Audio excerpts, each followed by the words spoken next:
Pergerakan parpol mencari mitra koalisi untuk pemilu 2024 berlangsung dinamis. Salah satu partai yang aktif bergerak adalah Partai Golkar. Usai menggelar pertemuan dengan pimpinan parpol KIB, Ketua Umum Partai Golkar Erlangga Hartarto malam ini saudara akan bertemu dengan Ketua Majelis Tinggi Partai Demokrat. Apakah Golkar mencoba untuk menarik Demokrat membentuk poros baru? Bagaimana juga saudara kubu Koalisi Perubahan merespon pertemuan ini? Kita perbincangkan hal ini saudara. Sudah hadir bersama kami melalui sambungan Zoom ada Wasekjen Partai Nasdem Hermawi Taslim, juga ada Direktur Eksekutif Carta Politika Yunarto Wijaya, juga sudah bergabung bersama kami Wakil Ketua Umum Partai Golkar Ahmad Doli Kurnia. Selamat petang Bapak-bapak, sehat selalu. Selamat petang, Nilo. Assalamualaikum warahmatullahi wabarakatuh. Waalaikumsalam. Waalaikumsalam warahmatullahi wabarakatuh. Saya ingin ke Pak Doli dulu ini, bicara soal pertemuan malam ini, ada apa Pak? Apakah berkaitan dengan hasil pertemuan dengan KIB tadi malam? Ini sebetulnya melanjutkan saja tradisi yang selama 3 tahun belakangan ini dilakukan oleh Golkar, khususnya Pak Erlangga Hartarto. Kan 3 tahun belakangan ini kan kita sering membiasakan diri untuk saling berkomunikasi antar pimpinan partai politik. Ya, ketua umum kami udah berapa kali berkunjung ke sekian ketua umum partai politik dan kami juga menerima kunjungan dari ketua umum partai politik. Dan dengan Demokrat ini kan juga sebenarnya bukan sesuatu yang baru. Tahun lalu saja Lebaran Pak AHY itu datang ke silaturahim dan halal-halal ke rumahnya Pak Erlangga Hartarto. Jadi ini menindaklanjuti saja pertemuan yang memang sudah berlangsung sekian lama. Gitu. Oke, ada rencana bergabung atau rencana mengajak bergabung ini? Nah tentu karena memang kita sekarang dalam suasana atau memasuki tahapan pemilu dan kemudian dalam 2-3 pekan terakhir ini kan semakin tinggi dinamikanya, ya pastilah tidak bisa dihindari akan bicara tentang soal politik dan soal pilpres. Gitu. Oke, soal koalisi. Nah, intinya kan ya ini kan Golkar ini kan semangatnya bagaimana kita kan mengemukakan ada bangunan koalisi besar gitu ya. Nah koalisi besar ini kan konteksnya bagaimana kita untuk menjaga negara sebesar Indonesia ini 5 tahun ke depan tuh setidaknya memang dibutuhkan oleh sinergi kekuatan politik ya. Nah sinergi itu bisa nanti bentuknya bisa bergabung terbentuk koalisi menjelang pemilu atau nanti juga sebetulnya kalau kita bangun komunikasi dari awal walaupun nanti pada akhirnya kita berkompetisi, paling tidak kita sudah punya kesepahaman bersama bahwa apa yang kita lakukan sekarang adalah semuanya kembali kepada kepentingan bangsa dan negara. Baik, saya ingin ke Pak Hermawi. Pak Hermawi tadi disebutkan ya soal politik pasti dibicarakan, kemungkinan koalisi juga terbuka. Khawatir tidak sih Nasdem? Ya, jadi pertama-tama saya ingin mengatakan bahwa silaturahmi antar pimpinan politik itu sebuah keniscayaan. Makin sering pimpinan partai bertemu itu makin baik untuk situasi politik maupun pendidikan politik buat anak muda. Apa yang akan terjadi malam ini pertemuan antara Pak SBY dengan Pak Erlangga itu kita mesti syukuri, kita mesti support sebagai bagian dari silaturahmi kebangsaan. Jadi berbeda pilihan bukan berarti tidak bisa bersilaturahmi. Tadi saya mau menekankan apa yang dikatakan oleh Jaki bahwa kami Koalisi Perubahan Persatuan sudah lebih dari cukup 28%. Sudah firm. Salah satu basis yang kami bangun dalam membangun koalisi itu adalah saling kepercayaan. Jadi kami tidak punya keraguan sedikit pun bahwa pertemuan malam ini akan mengganggu koalisi. Bahkan kami berharap dan berpotensi koalisi kami akan semakin diperbesar. Oke, jadi Anda yakin ini justru Golkar akan masuk gitu ke koalisi perubahan ini? Artinya harapan itu selalu ada, bukan hanya terhadap Golkar. Dialog kebangsaan ini kan terus kita lakukan.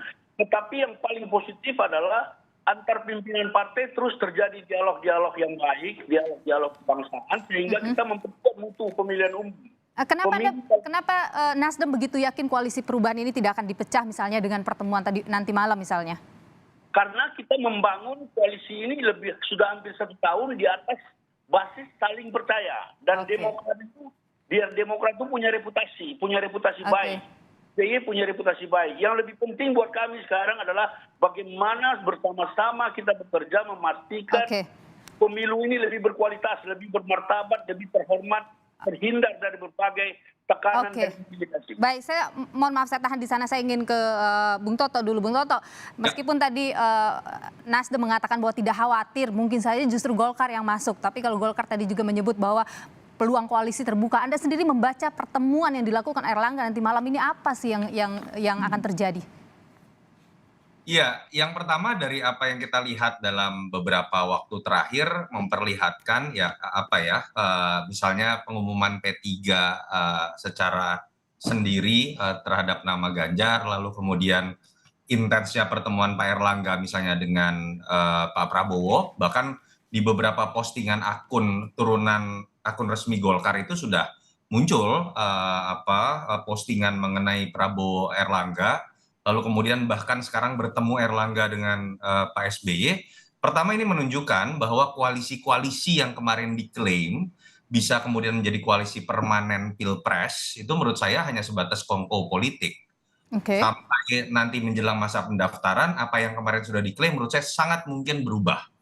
Dan konstelasinya kan makin terlihat dan berbeda ya. Kalau dikatakan pertemuan tahun lalu juga sudah pernah dilakukan, saya pikir bobot politiknya pertama sekarang akan lebih besar. Kenapa? Karena sekarang sudah sisa waktu beberapa bulan menjelang masa pendaftaran, walaupun masih 5 bulan lebih, tetapi memang sekarang sudah mengarah kepada bukan sekedar meraba, tapi mengarah pada upaya pada koalisi mana saya akan berlabuh.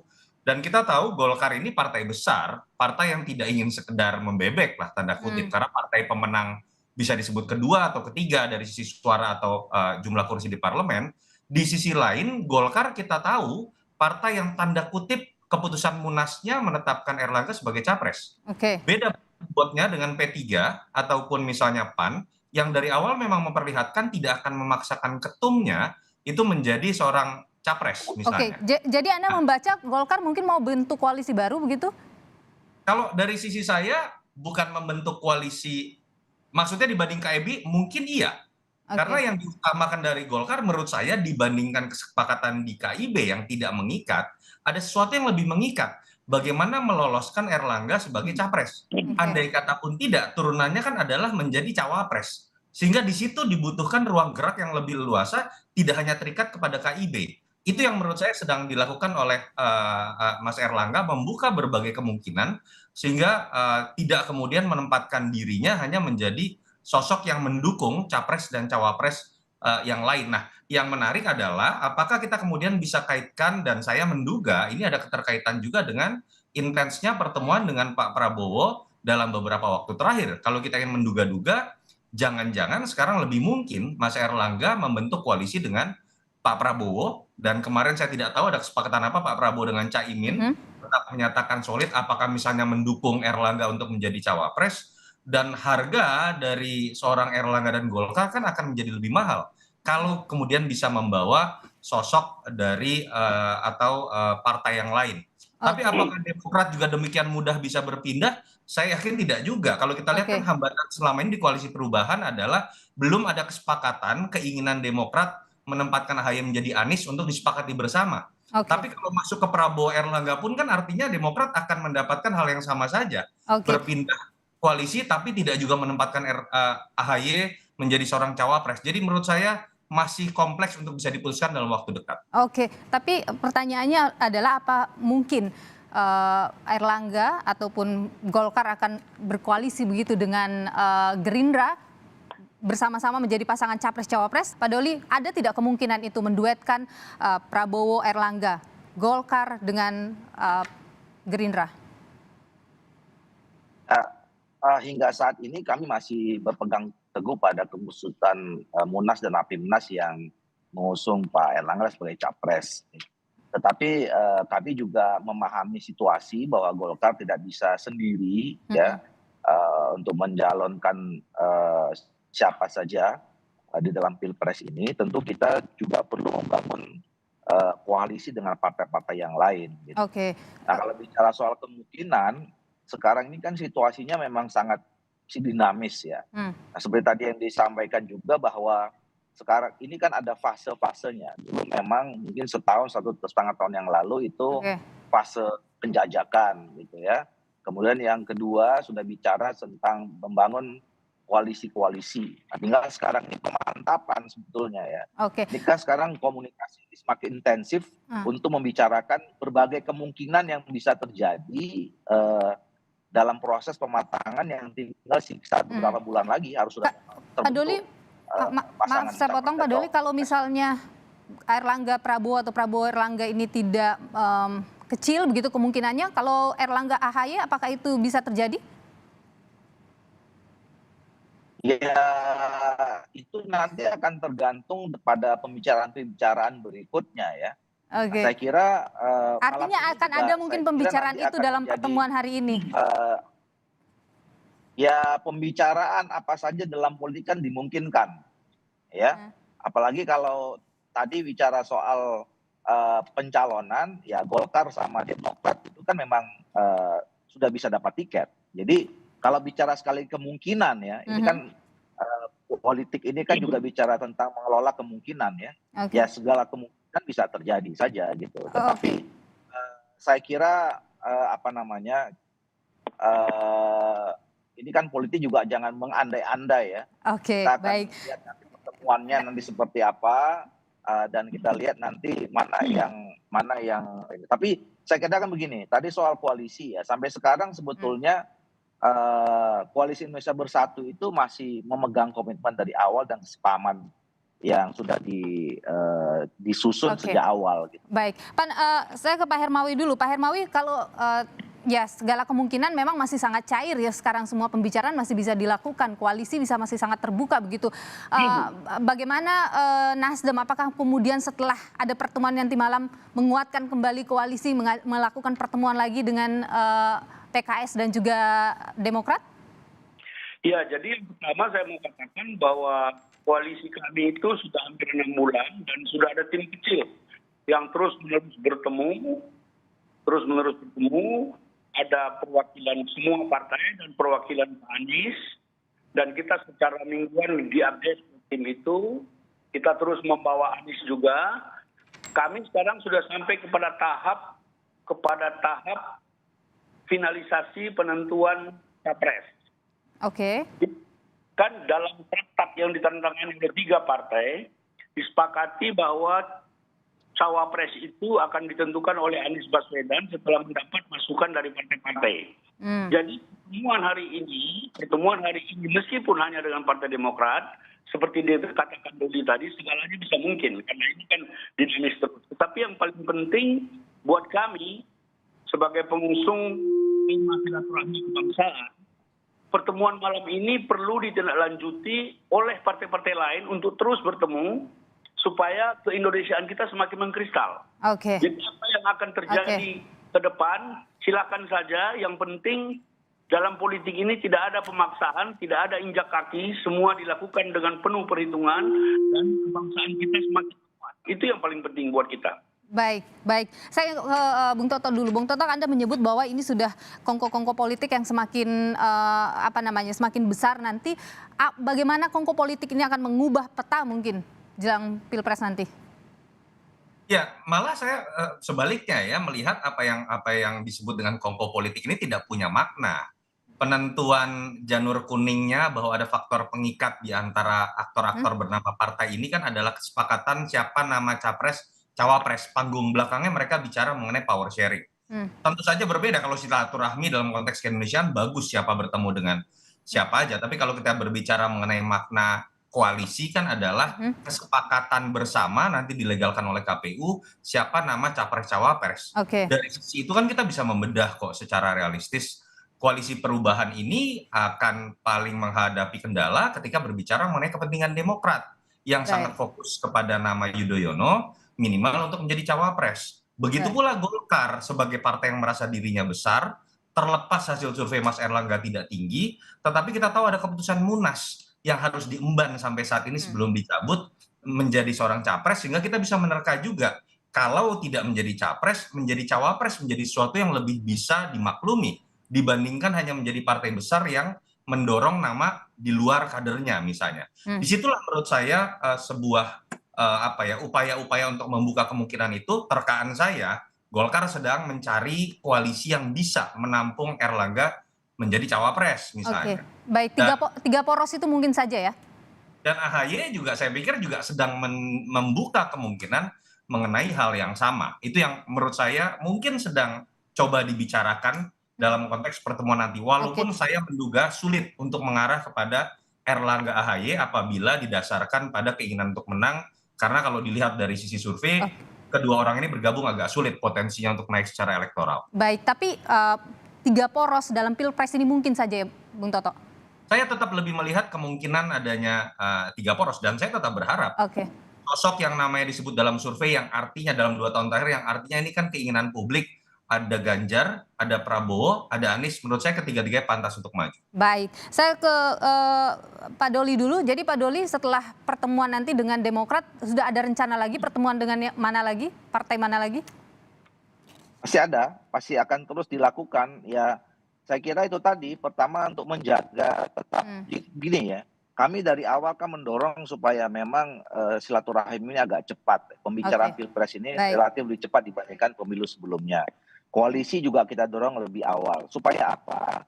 Kita punya trauma sebenarnya 2019 itu ada keterbelahan di masyarakat. Nah kalau dari awal, ini panggung politik, ini drama semua ini disaksikan oleh publik. Ya perbedaan itu juga dari awal dipahami untuk mencari yang terbaik segala macam. Saya kira ini akan menjadi positif buat politik education. Minggu depan kabarnya bertemu dengan Gerindra, benar Pak Dodi? Jadi kami akan terus melakukan silaturahim ini. Iya, kami akan sudah menyusun agenda-agenda, akan intensif ketemu dengan pimpinan-pimpinan partai politik yang lain berikutnya. Oke, dengan Partai Gerindra salah satunya minggu depan ya?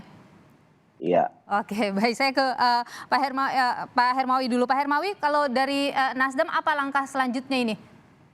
Langkah selanjutnya yang pertama, kita tim kecil kami terus bekerja untuk memperkuat dan mensolidkan koalisi, terus menerus membangun komunikasi dan sinergisitas dengan seluruh kekuatan anak bangsa. Bagi kami 28% itu cukup untuk pendaftaran di KPU, tapi kita tetap terbuka untuk komunikasi dan terbuka untuk menunggu segala kemungkinan. Tetapi kalau untuk merubah sikap menjadi tidak Anies, saya kira cukup sulit. Dan bagi kami Wapres itu ada kriteria-kriterianya. Kriterianya pertama tidak harus dari partai koalisi. Kita juga tidak harus dari partai politik, bisa orang profesional, dan itu nama-nama kita sudah rangkum semua, terus dikomunikasikan. Kita tunggu saja dinamikanya. Yang jelas koalisi kami ini terus bekerja untuk kepentingan apa? Untuk kepentingan perbaikan dan perubahan ke depan. Kebaikan dan perubahan untuk apa? Untuk kemajuan bangsa Indonesia. Saya kira itu. Baik, Bung Toto, kalau Anda melihat sulit memang menggoyang koalisi perubahan ini. Iya, dalam konteks Anies kan sudah ada kesepakatan semuanya ya. But the devil is in the details. Ketika berbicara kepentingan partai masing-masing, dan ini kan terkait bukan hanya masalah Pilpres, efeknya kepada Pileg.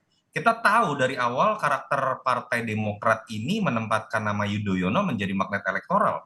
100% memilikan sahamnya adalah milik keluarga Yudhoyono. Sekarang ada AHY. Menurut saya tetap akan jadi sebuah bahan pertimbangan apabila partai sebesar Demokrat kemudian hanya menjadi penonton, sama seperti problem psikologis yang ada di Golkar kalau kemudian ada di KIB dan hanya mengusung Ganjar dan wakil yang bukan dari Golkar. Jadi menurut saya tetap di situ akan ada ruang-ruang bagi berubahnya sikap dari partai yang tetap memang mengutamakan kadernya atau ketumnya untuk kemudian menjadi capres atau cawapres, dan saat ini sedang terjadi di Golkar dengan Demokrat. Oh, baik. Bung Toto Yunarto Wijaya, Direktur Eksekutif Carta Politika, juga terima kasih Pak Hermawi Taslim, Wasekjen Partai Nasdem, dan juga Pak Ahmad Doli Kurnia, Wakil Ketua Umum Partai Golkar. Terima kasih sudah berbagi pandangan di Kompas Petang. Sehat selalu.